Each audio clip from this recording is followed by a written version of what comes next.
Hello mes petits panettones aux pétoncles, j'espère que vous allez bien, je suis absolument ravie de vous retrouver pour une vidéo que j'espère concise, courte, efficace, remplie de bonne lecture et surtout intégralement dédiée aux livres audio. À moins que vous soyez nouveau sur la chaîne et auquel cas je vous souhaite la bienvenue, vous n'êtes pas sans savoir que les livres audio et moi c'est une grande histoire d'amour qui dure depuis environ 3 ans, qui n'a cessé de développer au fil de mes pérégrinations dans Paris avec mon casque sur les oreilles et toutes les voix de ces narrateurs et narratrices qui me contaient les plus belles histoires qui m'ont totalement embarquée dans des univers magiques ou pas. Et je me suis réveillée avec l'envie soudaine de vous partager mes coups de cœur les plus absolus en matière de livres audio, que ce soit pour vous donner de nouvelles pistes si jamais vous êtes coutumière du genre, ou alors carrément pour essayer de vous donner des pistes si jamais vous avez envie de vous lancer. En toute transparence, niveau organisation de la vidéo, c'est bien simple, il n'y en a pas.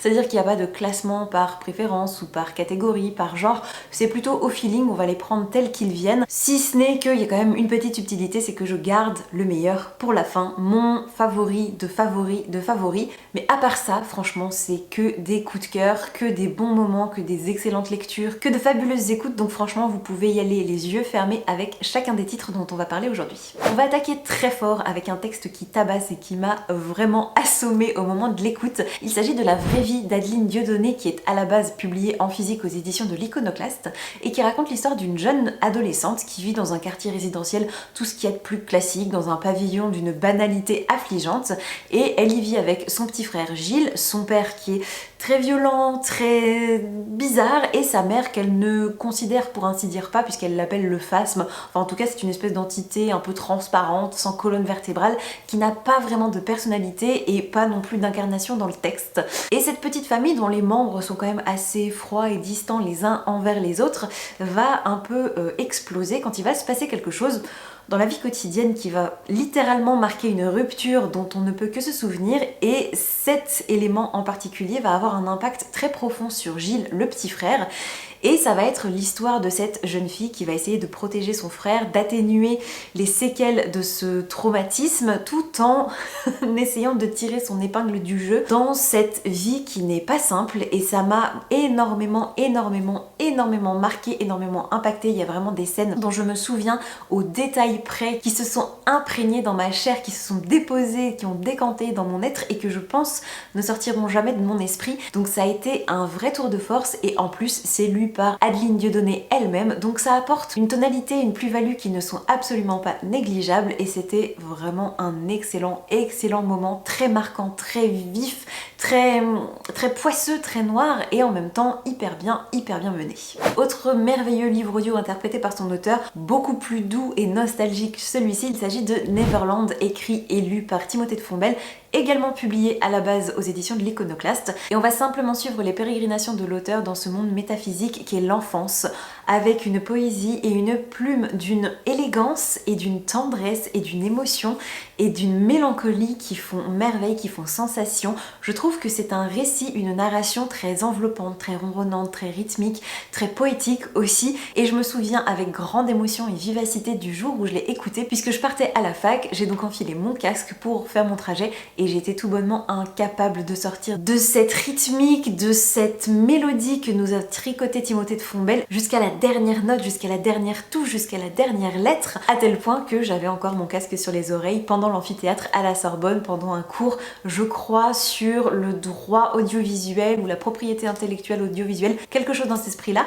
et je ne regrette absolument pas ce voyage. Si vous êtes familier ou familière avec la plume de Timothée de Fombelle, vous connaissez cette texture, cette patte, cette saveur qui lui est propre, mais mélangez-le avec toute une réflexion autour de l'enfance, du souvenir, de la nostalgie, de la mélancolie et de cet univers, de ce pays dans lequel on régnait en maître, puisqu'il n'y avait aucune frontière, il n'y avait aucune véritable frayeur ou chose terrible qui pouvait s'y produire. Et justement l'auteur arrive à questionner avec une immense finesse quels sont les contours, quels sont les atours de cet univers qui nous était si cher, si intime, et qui est à la fois tellement universel. J'ai trouvé ça d'une magistralité remarquable, et je ne peux que vous le recommander, même des années plus tard. Après 2 textes contemporains, il est temps de faire une petite incartade dans l'univers de la fantasy avec le sublime mais non moins connu texte des Fiancées de l'hiver, écrit par Christelle Dabos et publié en physique aux éditions Gallimard Jeunesse. Parce que si j'ai adoré ma première expérience de lecture classique des premiers et deuxième volumes, j'étais véritablement transportée avec des paillettes dans les yeux et des plumes qui me caressaient les oreilles, avec cette voix presque immatérielle puisqu'on ne sait pas si elle est féminine, masculine, si elle est jeune, si elle est vieille.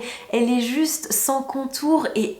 tout à fait adapté à l'ambiance de cet univers que j'aime tant. Et si jamais vous n'avez jamais entendu parler des fiancés de l'hiver, laissez-moi vous dire que nous allons suivre l'histoire d'Ophélie, qui est une animiste, c'est-à-dire une personne capable d'interagir avec les objets, que ce soit de traverser les miroirs, mais également de lire le passé de tout ce qu'elle touche à main nue. Et son quotidien est très paisible puisqu'elle est responsable d'un musée, elle vit avec sa famille, ses proches qui sont très aimants, sauf que tout ça va être malheureusement dynamité le jour où elle va apprendre qu'elle est fiancée à un homme qu'elle ne connaît pas, qui vit à la capitale, à la Citaciel, un endroit extrêmement froid, lugubre, où se mêlent toutes les intrigues de cour, les jeux de pouvoir, de séduction et les faux semblants. Et quand elle va se retrouver propulsée dans cet univers aux côtés de cet homme d'une froideur sidérale, tout l'enjeu pour notre héroïne va être de sortir son épingle du jeu, de survivre et de se faire à ce nouvel environnement. Et c'est un tourbillon d'inventivité, de magie, de sentiments, d'émotions, de tremblements, de stupeur. C'est extraordinairement immersif, et que dire de la plume de Christelle Dabos, que je trouve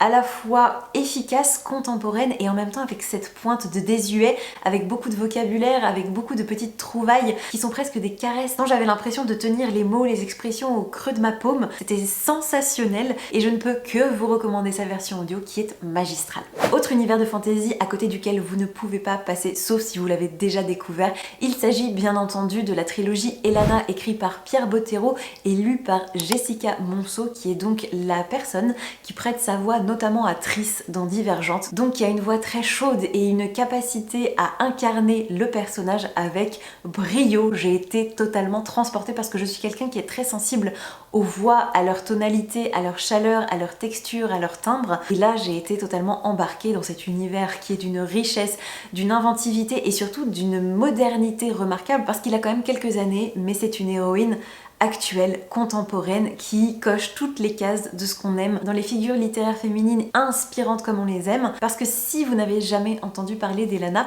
vous avez peut-être un peu de devoir à faire avant de vous lancer, histoire de savourer pleinement le récit, puisqu'il se déroule dans un univers avec des personnages qu'on a déjà aperçus dans d'autres sagas du même auteur, qui sont donc La Quête et les Mondes des Willan. Mais je pense malgré tout que, comme les deux premiers tomes se passent avant la rencontre d'Elana avec les personnages de ses premières trilogies, vous pouvez faire abstraction, vous aurez quand même quelques révélations qui pourraient un petit peu divulgacher votre expérience, mais globalement c'est quand même un récit qui se tient extrêmement bien tout seul. Et pour vous en tracer très rapidement les premières lignes, histoire de vous donner envie, Elana, c'est une petite fille qui va voir ses parents assassinés par des créatures et devoir se débrouiller un petit peu par ses propres moyens, ce qui va donc la pousser à explorer de nombreux territoires en Gwendalavir, qui est donc l'univers magique mis en scène, et faire de nombreuses rencontres jusqu'à trouver sa voie d'une façon que je ne vous dévoilerai pas. Mais sachez que c'est un récit d'apprentissage qui met en scène une héroïne comme on en voit peu, qui est foncièrement inspirante, à la fois très forte et en même temps fragile. J'aime énormément toutes les nuances dont l'auteur a su entourer ce personnage très en chair, très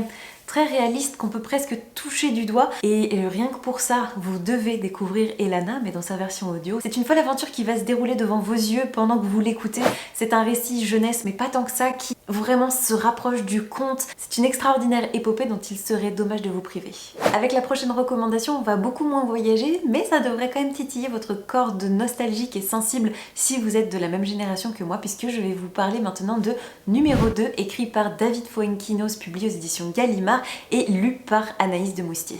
Bon, en même temps, ce livre audio avait sincèrement toutes les chances de me plaire, puisque un texte signé par David Fuenquinos, qui est un auteur pour lequel j'ai nourri une véritable affection il y a des années de ça, quand j'avais découvert son texte La Délicatesse avant même qu'il soit adapté en film, parce que j'avais trouvé ça d'une candeur, d'une espièglerie, d'une fraîcheur, d'une jovialité assez rafraîchissante. Donc j'ai suivi avec plus ou moins d'intention tout ce qu'il a pu publier par la suite, et là, ma plus grande surprise et pour ma plus grande joie, j'ai découvert que son dernier roman parlait donc de Martin Hill, un petit garçon qui a eu un destin plus ou moins banal parce qu'il a failli devenir Harry Potter, c'est-à-dire que c'est l'avant-dernier candidat qui était encore en lice au moment des castings pour choisir celui qui incarnerait cet apprenti sorcier et qui s'est fait coiffer au poteau par Daniel Radcliffe. Alors bien sûr c'est une œuvre purement fictionnelle, ce Martin Hill n'est pas une véritable personne, mais j'ai adoré l'idée que l'auteur s'intéresse à effectivement ce petit garçon de l'ombre qui a failli voir sa vie changer, qui a peut-être eu beaucoup d'espoir, qui a nourri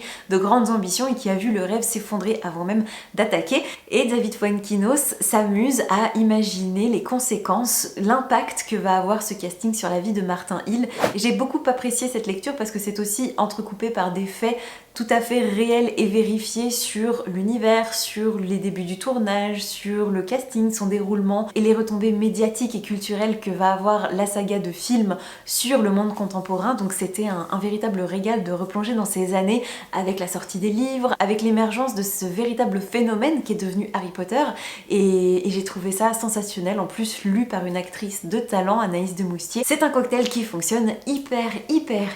bien et si vous aimez le contemporain, ça devrait vous plaire. Autre excellent texte interprété par un non moins excellent comédien dont je ne pouvais pas ne pas parler dans cette vidéo, il s'agit du Joueur d'échecs écrit par Stefan Zweig et lu par Edouard Baird. J'ai rarement prononcé un nom de famille avec autant de satisfaction dans la voix. C'était quoi ce Baird? Mon dieu, quelle fangirl. Alors oui, je vous l'accorde, ça dégoulinait d'admiration, mais c'est pour le mieux parce que c'est vraiment en lisant son nom sur le descriptif du livre audio que je me suis lancée dans ce tout premier Stefan Zweig, puisque je n'avais jamais pris la peine, le temps de découvrir cet auteur, et grand bien m'en a pris parce que Le Joueur d'échecs, ça raconte l'histoire de Monsieur B, dont on ignorera le nom jusqu'à la fin, qui, on va le découvrir tout de suite, est retenu prisonnier par les nazis, et pour s'occuper, n'a qu'un manuel d'échecs, qu'il va lire et relire à l'infini jusqu'à apprendre à jouer aux échecs à travers ce livre, et quand il va être libéré, il va se retrouver à faire un voyage en bateau, à bord duquel se trouve également Tchentovic, le joueur d'échecs le plus mondialement reconnu. Ici, j'ai été subjuguée par les circonvolutions psychologiques de cet homme qui subit de plein fouet cet isolement, cet enfermement dans cette chambre blanche, désaffectée, dénudée jusqu'à l'extrême, mais également par ce face-à-face, par ce duo, par cet affrontement muet mais également physique entre ces deux hommes à travers les échecs. C'était un très beau moment de littérature, le tout interprété par l'inimitable voix d'Edouard Baird. C'était un fabuleux moment que je vous invite très chaudement, une fois n'est pas coutume, à vous offrir également. Et avant de vous présenter les deux dernières recommandations que j'ai à vous faire dans cette vidéo, je me permets de faire une petite pause pour vous parler d'une application que vous connaissez peut-être parce qu'elle commence à avoir le vent en poupe et à juste titre parce qu'elle mérite vraiment la renommée et la réputation qu'elle est en train de se forger. Il s'agit de Nextory, qui est une application de lecture qui fonctionne par un système d'abonnement et qui va vous permettre à la fois d'accéder à des livres numériques mais aussi à des bandes dessinées, des mangas, de la presse, des podcasts mais aussi et surtout des livres audio. La volonté première de Nextory, c'est de rendre la lecture accessible sous toutes ses formes et je trouve que ça fonctionne hyper bien parce que avec tous les supports qui sont disponibles sur l'application pour un prix qui est vraiment très raisonnable, vous allez pouvoir découvrir 1001 textes de la façon que vous préférez et je trouve ça génial parce que vous avez des sélections thématiques, vous avez des textes qui sont très modernes, des dernières sorties mais aussi des livres de fond qui font partie des classiques, des incontournables et en plus vous pouvez aussi profiter de ces 15 heures d'écoute par mois inclus dans votre abonnement et moi je me régale. Ça fait à peu près 6 mois que j'utilise l'application et j'y ai fait de fabuleuses découvertes et tous les livres audio dont je vous ai parlé depuis le début de cette vidéo sont disponibles sur l'application, donc c'est pour ça que je me permets de le mentionner là maintenant tout de suite parce que c'est quand même trop beau. C'est l'occasion de vous proposer des contenus littéraires de qualité mais aussi des applications, des supports qui vous permettent de les consommer. Donc je trouve que c'est plutôt pertinent comme association et si jamais ça vous tente de faire un essai pendant 45 jours gratuitement, eh bien je vous laisse cliquer sur le lien qui apparaîtra à l'écran mais que je vous glisserai bien entendu en barre d'infos. Comme ça vous pourrez vous faire votre propre opinion et je suis quasiment sûre que vous allez être autant emballé que moi. Et maintenant que c'est dit, on passe aux deux derniers titres dont je tenais absolument à vous parler et qui vont décoiffer, je vous préviens, accrochez-vous à votre siège. Avec l'avant-dernier conseil de cette vidéo, on retourne dans un univers de fantasy jeunesse absolument délectable et d'une inventivité sans égale puisque je veux vous parler de Nevermore, écrit par Jessica Townsend et lu par Elena Cobjean. Ma découverte de ce livre audio, j'ai la chance qu'elle ait été documentée dans l'un de mes vlogs, donc je vous le remettrai dans le petit ainsi qu'en barre d'infos si vous voulez voir mes réactions à chaud, à vif tout au long de mon écoute, parce que ça a été un superbe voyage, un extraordinaire moment qui a été assez long parce que le livre audio était bien dodu, bien replet, mais c'était absolument délectable puisque j'ai adoré suivre l'histoire de Morrigan Crow, une petite fille qui est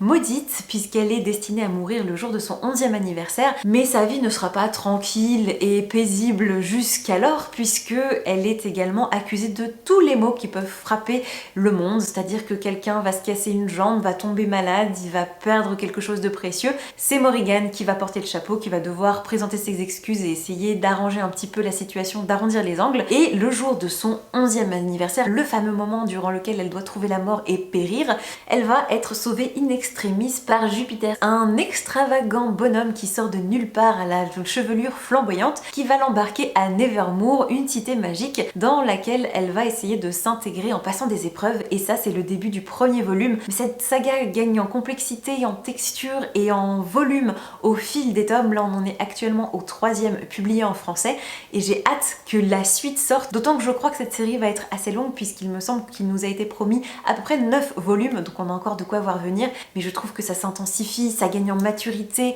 en noirceur, en épaisseur, en corps. J'ai pas d'autres termes que vraiment c'est de plus en plus tangible. J'adore cet univers, c'est d'une inventivité folle, c'est enveloppant, c'est réconfortant et en même temps de plus en plus on frissonne et on craint pour la vie de nos personnages et on vibre aux côtés de cette héroïne qui découvre cet univers magique, qui découvre ce qu'est l'amitié, ce qu'est la considération, appartenir à un groupe, à une communauté et les rouages aussi de cet univers qui sont fous. Elle a une chambre magique, elle vit dans un hôtel qui change de décoration au gré de ses humeurs, le tout tenu par cet homme qui l'a sauvée et qui va devenir un petit peu son mentor mais qui est complètement loufoque, lunatique et assez mystérieux. Et vous avez aussi une grande chatte qui parle et qui est mal léchée et qui est un peu le maître d'hôtel des lieux. Bref, il y a beaucoup de choses qui sont géniales. Vous pouvez vous déplacer avec votre parapluie le long d'un câble magique, enfin je ne sais pas ce qu'il vous faut d'autre pour plonger dans cet univers extraordinairement bien pensé, bien tissé et le tout lu par une femme qui a beaucoup de talent et une voix très douce et une capacité à incarner le florilège de personnages avec beaucoup de talent. Je sais pas ce qu'il vous faut mais moi j'ai été totalement charmée et embarquée par cette histoire. Bon et là messieurs dames, trêve de bavardage, je vous demande d'être attentifs parce que roulement de tambour, c'est le moment que vous attendiez toutes et tous. Le suspense est à son comble ou alors pas du tout parce que si vous êtes coutumier et coutumière sur la chaîne, vous savez d'ores et déjà quel est mon livre audio favori, celui que j'écoute depuis je crois 2 ans avec un enthousiasme quasi religieux. Il s'agit bien entendu de L'Assassin Royal de Robin Hobb, lu par Sylvain Agaès. Évidemment que cette sommité de la fantaisie se retrouverait tout en haut de mon panthéon numéro 1 de mes livres audio favoris parce que déjà le texte de Robin Hobb en soi qui est donc une déesse dans la construction d'univers riche et détaillé et très réaliste tout en nous proposant un florilège de personnages très nuancés, très vrai et aussi terriblement attachant, voire détestable selon les émotions qu'elle a envie de nous transmettre. Parce que si vous n'avez jamais tenté l'aventure, sachez qu'on va suivre l'histoire de Fitz qui au tout début de l'intrigue est un petit garçon qui va être mené par son grand-père maternel jusqu'aux portes du château du roi, puisque ce petit bonhomme est le fruit d'un adultère entre une paysanne et l'un des princes. Et le roi va être un petit peu embêté avec ce garçonnet dont il ne sait que faire et décider un petit peu d'assurer son éducation, de lui trouver un précepteur afin que ce dernier l'entraîne et le prépare pour qu'ensuite Fitz devienne l'assassin personnel du roi. Alors bien évidemment, vous vous doutez que pour qu'il y ait autant de tomes et de volumes disponibles dans cette saga, ça ne va pas s'arrêter là et qu'on va aller beaucoup plus loin à la fois dans la psychologie des personnages et dans les liens qui les unissent, mais aussi dans l'univers, dans l'évolution de ce royaume, de ces différentes villes, de ces différents territoires et je ne vous en dirai pas plus parce que vous aurez tout loisir de découvrir ça et de façon bien plus immersive et réussie que le pauvre résumé que je pourrais vous fournir. Mais déjà que c'est une aventure en soi, le tout lu par Sylvain Agaès qui a un talent de conteur mais juste remarquable. Je pense vraiment que c'est le maître en la matière. Donc vous mettez la maîtresse de la fantaisie avec le maître de livre audio et ça fait des étincelles, ça donne l'assassin royal et ça donne un titre à côté duquel